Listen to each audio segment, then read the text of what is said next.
All right, Jason Brown here. Welcome back to the channel, everybody. Today, we have a very special guest that I'm going to introduce in a second.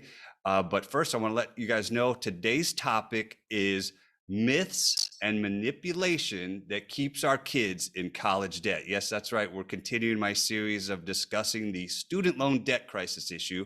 And today, I'm so excited to welcome my special guest, Miss Denise Thomas. Now, Denise is a debt-free college coach, creator of Cracking the Code to Free College, an international best-selling author, and highly sought-after keynote speaker. And she is also the host of the Debt Free Degree podcast show.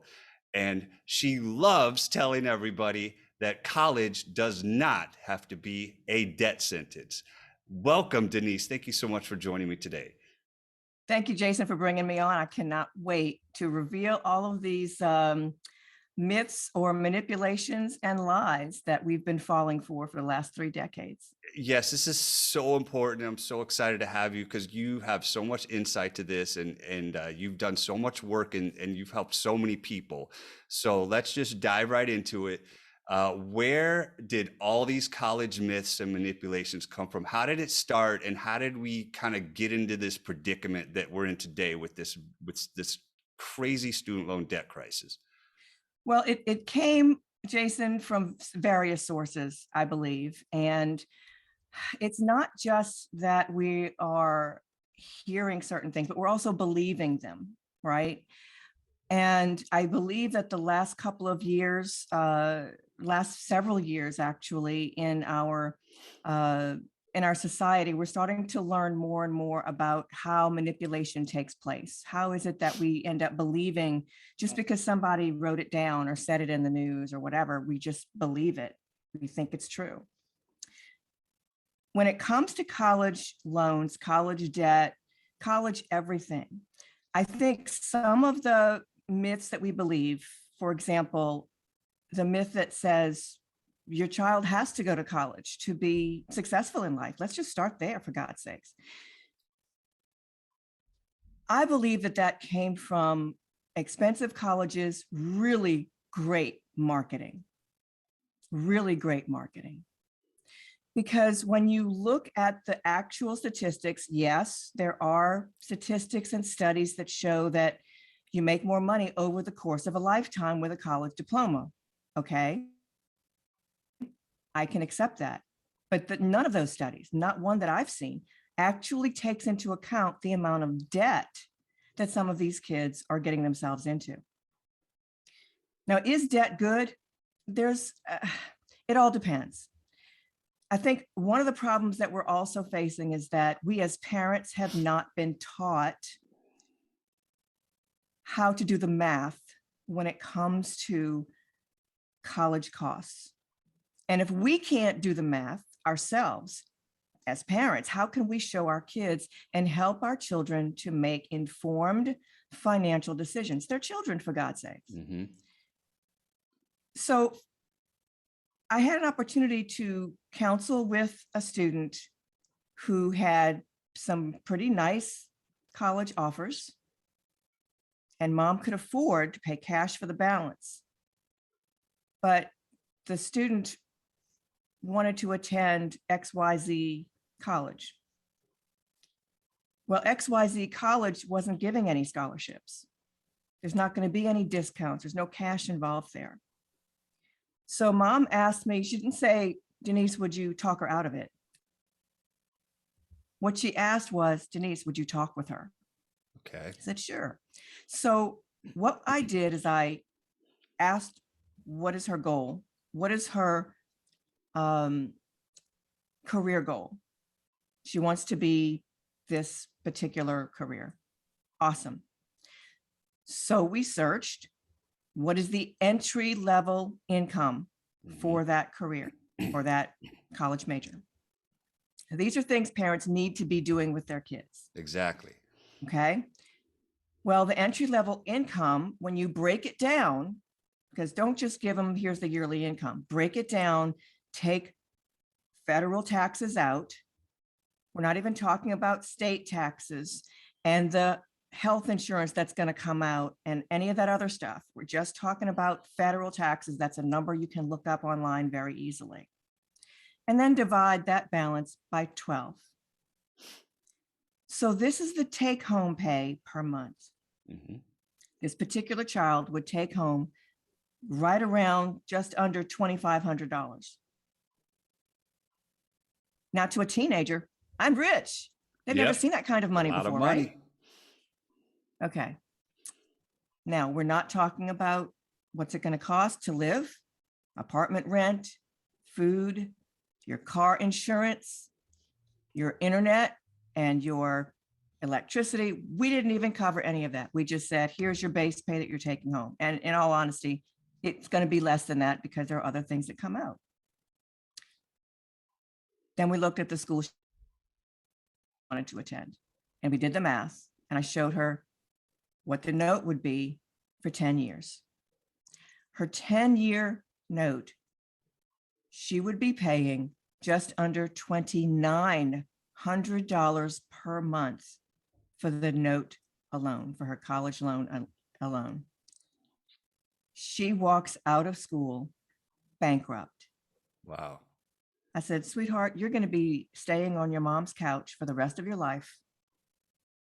You will not be able to afford an apartment. Matter of fact, you need to get 2 or 3 jobs just to pay the debt. Right.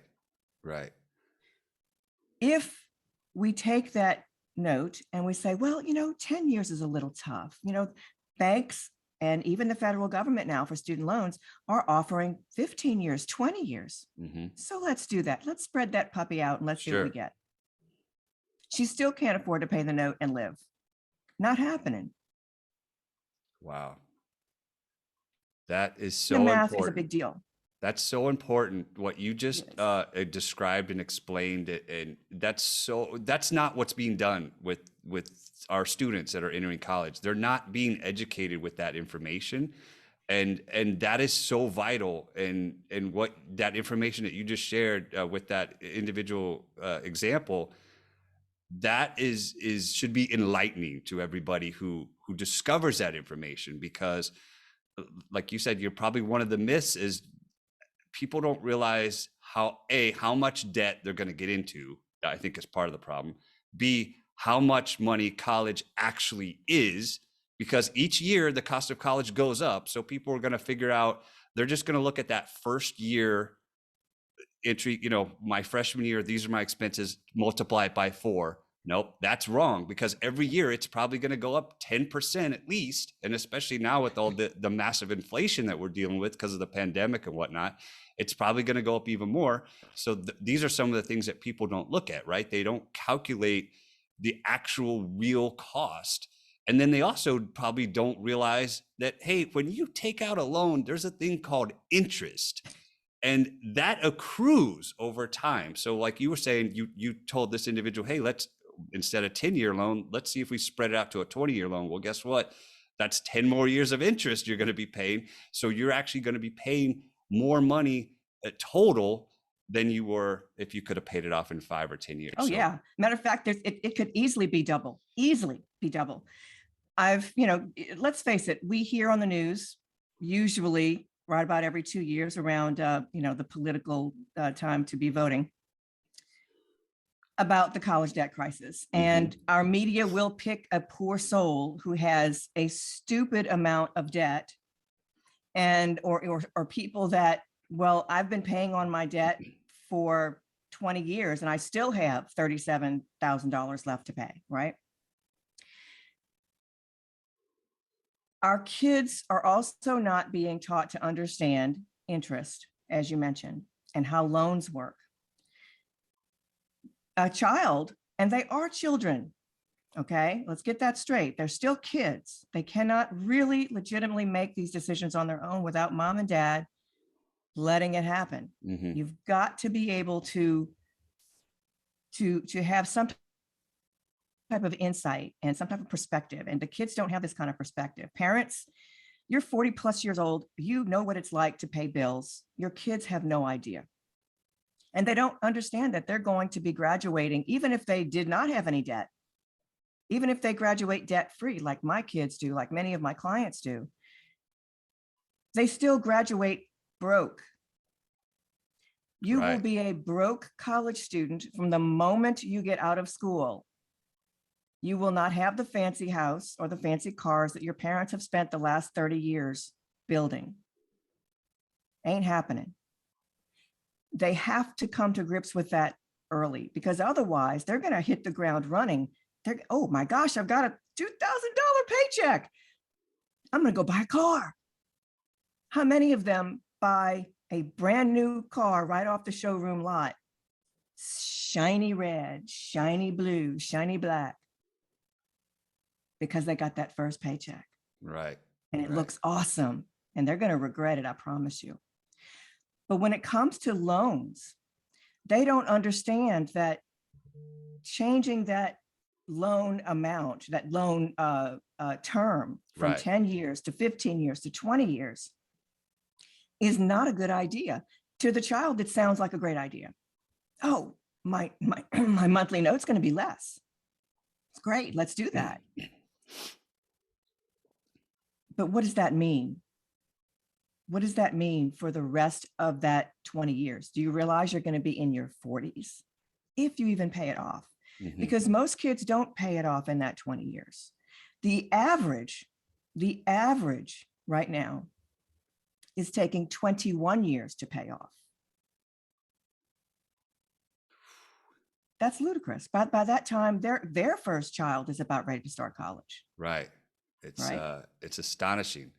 Now let's shift gears a little bit, because you mentioned this and I was intrigued by it. You mentioned that about high school counselors, and my next question is about how are high school counselors contributing to this problem? And I always thought, for me, one of the things I always regretted was I never stepped foot in a high school counselor's office, and I was like, man, that's probably something I probably should have done, is develop a relationship with my high school guidance counselor, who is there to kind of help you, right? Help you, find scholarships, find the right college, help you maybe with your SAT scores and stuff.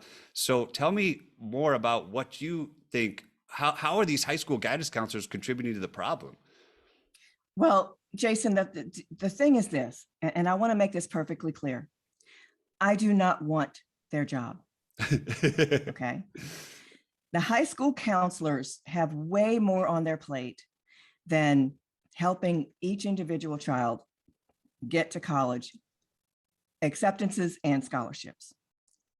For the vast majority of high schools, that is really not their job. They are more of a social worker within the school than they are a college counselor. That said, think about the number of children from freshman year all the way to high school senior year that are under their purview. Their job is to help that child be able to manage whatever drama is happening in their personal life and be able to still graduate from high school and do their best academically. They have to deal with all of the problems happening in the school and whatever's happening at home for each of these kids. So when you ask a counselor to be the one that is going to really help your child get college acceptances and do it with cash left over, no, they don't have time for that. Let's start there. They don't have time for that. They don't have time to meet with every child from the beginning of high school, which is why another common belief and myth is to not do anything college related until about high school junior year. So don't take those ACT or SAT exams until spring or so, mid to late junior year, because that's what everybody's been told. Another myth is, oh, don't work too hard on the PSAT exam. Nobody wins national merit. Another one I hear often from high school counselors: don't bother applying to national scholarships. We don't recommend those. Okay. I understand where they're coming from. And with every myth, so let's back up and think about this for a minute. The PSAT exam is an exam that students will take in their high school junior year in October, typically. It's a one-time shot. This is the eligibility exam for the National Merit Scholarship. Now, the National Merit Scholarship on its own is only worth $2,500. But $2,500 you didn't have in the bank yesterday, right? That's true. But if you choose the right schools to apply to, and you have a National Merit Scholar on your hands, that can mean $100,000, not $2,500. And you are only competing against the children in your own home state. It's not a national scholarship per se. It's not that hard. There are 8,000 first place winners in the National Merit Scholarship competition every year. And 16,000 have the opportunity to get scholarships. There is no other scholarship competition in the world that has that many first place winners. It doesn't happen. So I look at it and say, if a group of people, high school counselors, parents even, are saying, oh, you know, my kid will take it.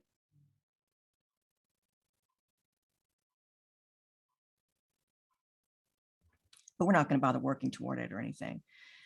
I believe that when it comes to those kinds of statements, those are coming from parents whose children did not win.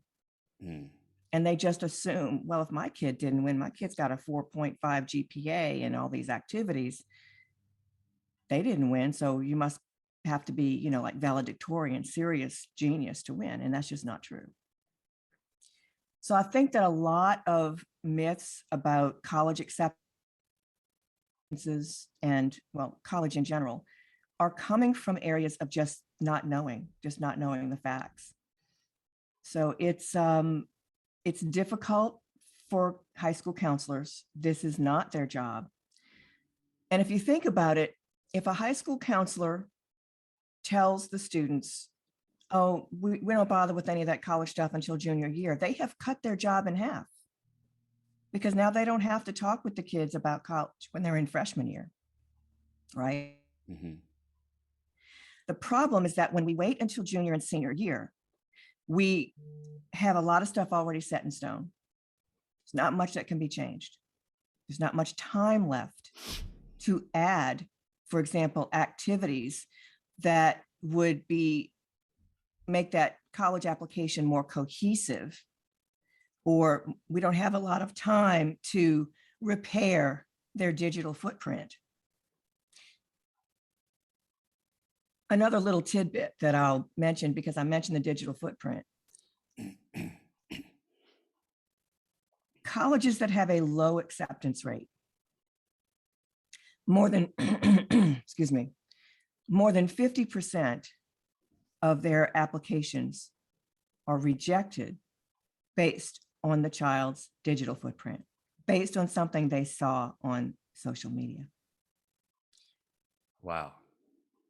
The earlier we catch this, the easier it is to fix. So that's why, for me, it's better to get a hold of me, talk to me, even as early as middle school, because then we can actually plan that high school experience to create what I call an integrated college application, where colleges sit up and take notice. And they want your child on their campus. They can see the impact that your child will make. I've had colleges call the house and say, hey, what can we do to get you to come here? That's great. That's great. It's almost unheard of. Yeah, I've Most never people heard of never that. heard that happen. I have not heard of that. It does happen, but it happens for a reason. You don't just do what everybody else is doing and call it good, because if you do what everyone else is doing, you're going to get what everyone else is getting: college debt. Right, right. Now let's switch a little bit. We talked a little bit about the cost of college. Now there's a lot of myths out there about the actual real cost of college. And I know we've talked about this before offline, and this is a fascinating discussion as well. So let's discuss the myths of college costs and how it's not as high as you might think. Tell us about that. Yeah, well, there's a lot of things going on with college costs. And well, as you know, sticker price is freaking high. Well, if you go to local Tesla dealer, the sticker price is pretty high too, right? But if you go to the local Toyota dealer, it's not nearly as much. It's 10% in some cases, right? 20%, 30%. What I found in our experience is that about 75% of students are actually paying more like 56% of the sticker price. Okay. So who's paying the 100%? Who is that other 25%? These are either international students coming in, they're paying sticker price for the vast majority of them, or parents that want to pay because that's the school my kid is going to, my alma mater, and that's where they're going, and we're just going to suck it up and pay 100%. Okay. Or they don't know they have a choice. There's a lot of people out there who believe, because the media has told us all about this college debt crisis thing for years, that we have to pay that if our kids are going to go to school. And that's just not true. Not only are there discounts to the point of being 56% is what you're actually paying, but there are schools that just don't cost that much. From your state regional universities to your state flagship university, between those two alone is a huge difference in cost of attendance. Tremendous. I will be willing to bet that unless you live in Delaware, you can't name all of the four-year colleges in your own state, right? That's true. There's a lot. There's so many of them. There are literally almost 4,000 four-year colleges and universities in the US alone. That's crazy. You can't do all that research. So how do you know if the college, down the street or two states over is, quote, good enough? Because that's what I hear. Keep in mind, the colleges whose names you can name, you probably don't have enough finger and toes unless you said X university, state university. There are so many opportunities for your kids to attend a good college. It doesn't have to be a name brand that you are used to hearing. Those name brands did a really good job at college marketing. But I got news for you. They are not turning out superior students. How do I know that? Because large companies such as Google started their company by offering only jobs to those name brand schools. They thought, just like you and I do, well, they've culled the herd. They've got the best of the best, and that's what we want. It didn't take long, just a few years, for them to realize, no, they really don't have what it takes. When you consider that, okay, so how do I know that XYZ school is good enough? Two questions.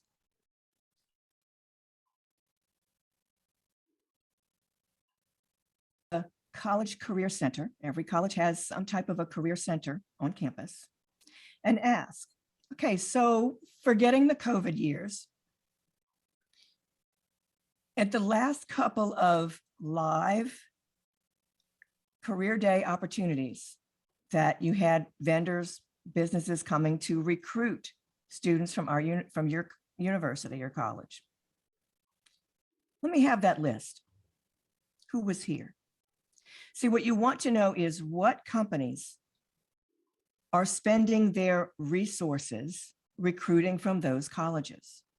It's very important.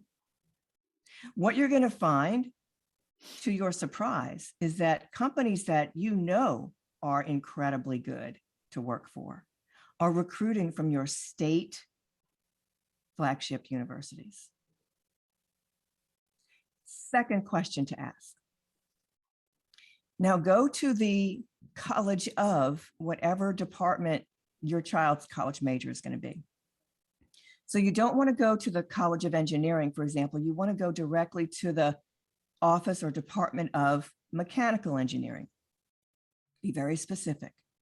And you want to ask, what is the average entry-level income of students with this degree, graduating with this particular college major from your university or college? Now, you may get someone at the desk who has no clue. I don't know. Okay, so bump it up the chain.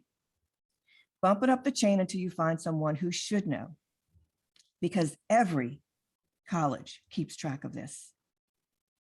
Every college keeps track of this. Now, if you get someone who should know and they say, oh, I'm sorry, Mrs. Smith, that's just not something we don't survey and keep track of that. Run. Because you do not want your child going there. Now, when you do get the answer, now you want to just check real quick Google search on what is the average entry-level income for that degree nationwide. If the number you got from the school is not at least that average number, probably not where you want your child to go. Right. Because that number is also important for your child when they're negotiating their entry-level salary. You see, businesses know this too. They know the quality of education that they're getting out of your kid based on where they went. Now, if that's a little bit too hard, or if you know that your child really wants to go to or really wants to work for ABC company, let's say they really want to work for Boeing or Lockheed Martin, we're talking about engineering. So now go to HR and ask, where do you get your most promising candidates? What colleges or universities are they coming from typically? Another good question to ask. And the same question can be asked of if your child wants to go to a particular grad school or professional school. I'll give you an example of where that was a wise decision. I have a friend who wanted to go to a particular dental school, and he attended a local university, and he was in his sophomore year. He had a 4.0 GPA thus far and he should be on track to just skate right in. Well, he went directly to this particular dental school and asked, so what else do I have to do? This is what I've got. This is what I'm doing. This is where I'm going. This is my GPA. What do I have to do to be really almost darn positive that I'm going to be accepted to this particular dental school? They said, transfer. They literally told him, we have not accepted anyone from that school in the last 20 years. They know what they're getting. And he did transfer, and he did end up going to that dental school. So you see, you don't have to, it's not a crapshoot, but going to a name brand school is not a guarantee that your child is going to do any better academically or with their job prospects. Matter of fact, there are studies that show you just the opposite, that going to a name brand school actually doesn't do you any good. The only thing you end up with was a higher level of debt. That's very true. Very true. Now, this information, this is so vital. All this stuff you're sharing, like these questions are so important. I think that's probably one of the big problems is people just don't know the right questions to ask to the right people. And everything you're sharing today is so vital for everybody to know, so they can make the right decisions, make the wise choice, and avoid the debt. Now, my last question is the one I've been waiting to ask you for the longest time, and this is the one. And we've talked a little bit about scholarships already during our discussion here today, but this is the one that I hear all the time in the media and these financial expert gurus like Dave Ramsey put this stuff out. And is it true? What are some of the scholarship myths? Is it true that every year over $100 million in scholarships and grants go unused? Now, you'll hear that number, you'll hear a different number, 100 million, 200 million, 150 million. You'll hear different numbers from different sources, but is that true that that much scholarship money is just left off on the table every year? Jason, it's worse than that. Oh my gosh. 100 million in scholarships is actual scholarships. That's merit-based scholarships. That's kids that should be getting a halfway decent GPA, or scholarships where they're just writing an essay for private scholarships. $100 million every year. However, $2.6 billion in grants in the Pell Grant goes unawarded every year. That's money that's been set aside for families that are need-based, that should get just a little bit of help to be able to go to school. Now, I will throw in there, just as a caveat, because there's so many myths when it comes to college, it's not funny. People do believe that, oh, well, if you're destitute, if you're in the poorhouse, you get free college. And that's kind of a yes and no kind of thing. Some private schools do have large endowments, and there can be a free or almost free opportunity for extremely low income students to be able to go to those schools. That's awesome. But when it comes to the Pell Grant, the federal Pell Grant, that amount of money, even if you get 100% of what is available, is actually only intended to cover tuition at your regional universities. In other words, your kid is still staying at home while they're going to school. It's not intended to cover your state flagship university or some other out-of-state school where we now have to do room and board, and we've got maybe even out-of-state fees to pay. So making those decisions wisely is very important. Now let's get back to that 100 million in scholarships. Why the hell aren't that being given out? Couple of reasons. There's another myth that says, my kid or myself or the child, I'm not scholarship caliber. I'm not scholarship material. I'm not smart enough or what have you. And I'm just not going to win. So why bother? So that's the first problem. The second problem is on the end of the company giving the scholarships.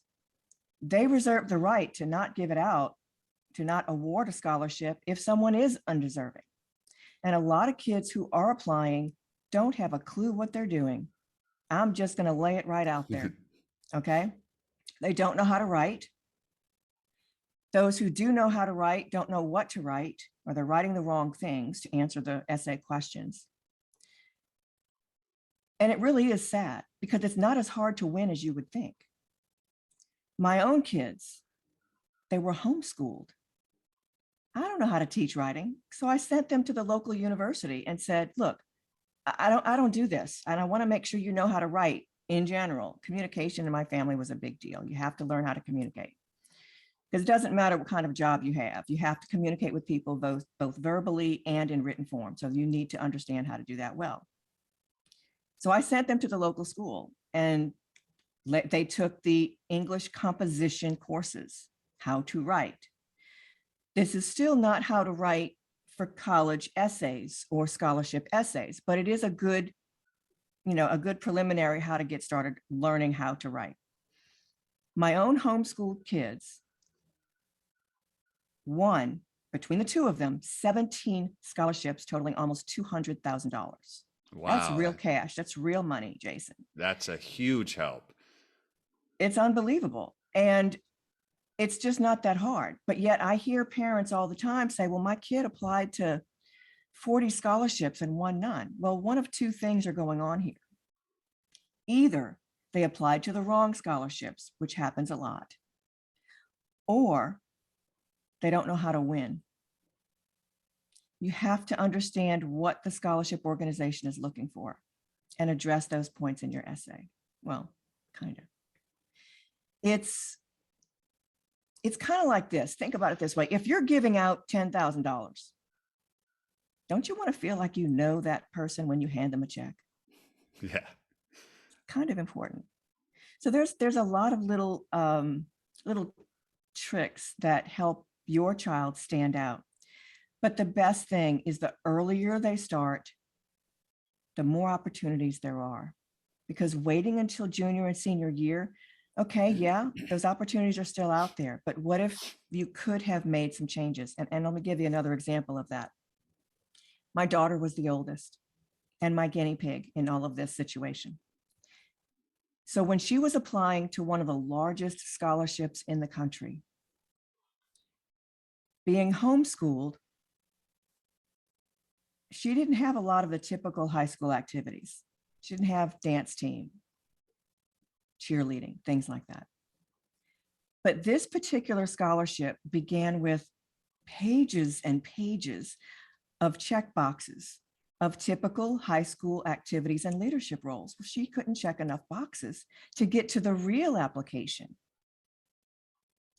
Well, my son is 5 years younger. I now have the application. So I partnered with another homeschool family, and we created opportunities for our homeschooled kids to be able to check enough boxes on that form so they could get to the real application next, where you then get to write down what you actually did. My son became a Coca-Cola semifinalist. Ooh. You don't know what you don't know. When you're waiting until senior year, yeah, there's opportunities to apply, but if you don't have what it takes for that application, you're not going to win. You can't get past the check boxes. So that's why it's important to start early. So good. So good advice. Now we're wrapping up here with my special guest, Denise Thomas, who's a debt-free college coach. And final thoughts, any final thoughts or words of wisdom, or maybe like your favorite advice you like to give people? When it comes to college and scholarships, there is no such thing as too early because scholarships begin in kindergarten. And there is no such thing as too late. There are scholarships all the way through professional school. Don't stop looking for free money until the last parchment is in hand. Awesome. Awesome. That's so great. Thank you so much for sharing all. This is so insightful and enlightening. And I hope the viewers that watch this will learn something and get some ideas of how to avoid the dreaded student loan debt. Now, Denise, I know you do coaching and you help people and you have so many different platforms. Why don't you let everybody know what's the best way that if someone wants to reach out to you for help or assistance, let people know the best way that they can reach you. Wow. Well, the best way is probably via email or just get on my email list and then reply to an email. That's probably one of the best things to do. And if you go to getaheadoftheclass.com, that's getaheadoftheclass.com, you'll see a form in there, and that form will give you not only access to me, but you'll get a checklist which has 12 scholarship secrets, tips from prestigious scholarship judges. These are the things that they see that you need to check those boxes and make sure that you're not doing the wrong thing before you hit send on those scholarships. Awesome. And we'll link all your information to the description below as well. So if anyone wants to find you or email you or connect with you, we'll have that in the description box below as well. So until next time, this is Jason Brown saying thank you so much to my special guest, Miss Denise Thomas, debt-free college coach, for joining us today and sharing your insight. It's been truly helpful and valuable. So until next time, remember my favorite saying, it's not the amount of money you make, but the margin that matters the most. We will see you next time.